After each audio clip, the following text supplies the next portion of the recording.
Sarah stood on the platform. The air was thick with the smell of rain and steel. Her mother's scent, lavender and vanilla, lingered in her scarf.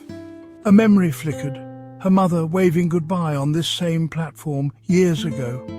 Tears welled in Sarah's eyes. She was returning home, but everything was different. Her mother was gone. The train arrived, a screeching metal beast. Sarah boarded, finding a seat by the window. The rhythm of the tracks was hypnotic, a lullaby from her childhood. She closed her eyes, letting the memories wash over her. Her mother's laughter, their bedtime stories, the warmth of their small kitchen. Guilt gnawed at Sarah. Years of unspoken words, missed calls and postponed visits.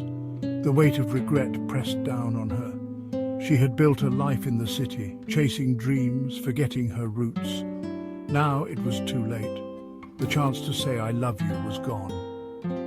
As the train pulled away from the station, Sarah felt a familiar ache in her heart. It was the same ache she felt every time she left home, a dull pain of longing and regret.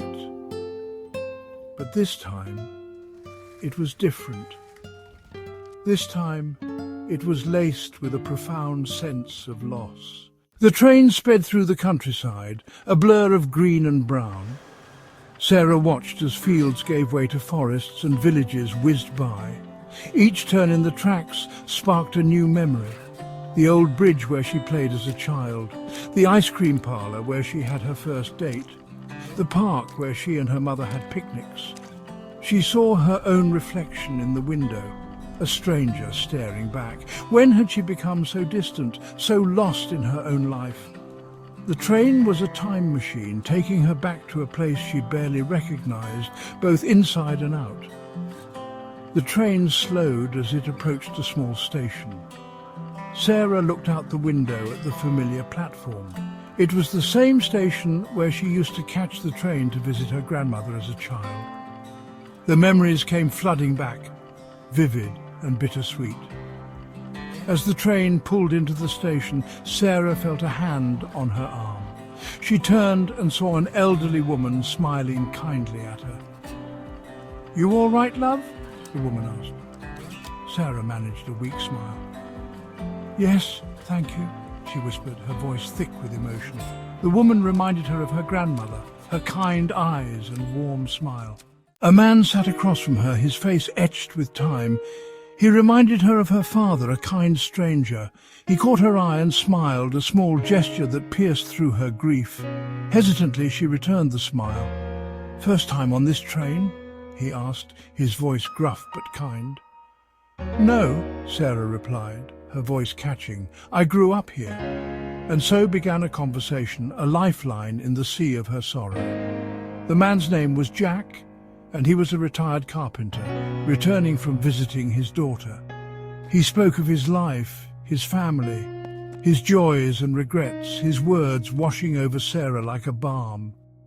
Jack listened patiently as Sarah poured out her heart. He didn't offer platitudes or easy answers. He simply listened with empathy and understanding, his silence speaking volumes. His presence was a comfort, a reminder that even in grief, there was still connection, still kindness to be found. "We can't change the past," Jack said, his gaze steady, "but we can choose how we carry it." His words struck a chord within Sarah. He was right. Dwelling on her regrets wouldn't bring her mother back, but she could honour her memory by living a life filled with love and purpose. As the train pulled into her hometown station, Sarah felt a weight lift from her shoulders. The guilt and regret were still there, but they no longer held her captive. She stepped off the train, into the familiar sights and sounds of her childhood, ready to face her past and embrace her future. The sun peeked through the clouds, casting a warm glow on the platform. Sarah took a deep breath, the crisp air filling her lungs. She was home. And for the first time in a long time, she felt a glimmer of hope. The journey ahead wouldn't be easy, but she was ready to take the first step.